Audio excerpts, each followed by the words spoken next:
গত সপ্তাহে আমি আমার হাজব্যান্ড দুজনে মিলে গিয়েছিলাম কোপাই নদীর ধার। আর কোপাই নদীর ধার যাওয়ার পথে একটা জায়গার সন্ধান পাই।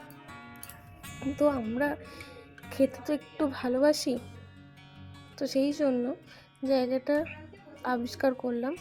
ও বললো যে এটা ইনস্টাতেও ভিডিও দেখেছে, তো সেই অনুযায়ী আমরা খাওয়ার অর্ডার দিই। সেদিন নিরামিষ আমরা খেয়েছিলাম, পনির কাটলেট আর ভেজ কাটলেট।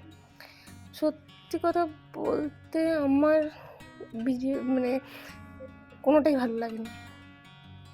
আমি সচরাচর কোনো খাওয়ার নিন্দে করি না, কিন্তু খেয়ে কী খাচ্ছি, দুটোকে যদি চোখ বন্ধ করে আমার কাছে দেওয়া হয়, আমি দুটোরই টেস্ট সেম পাবো।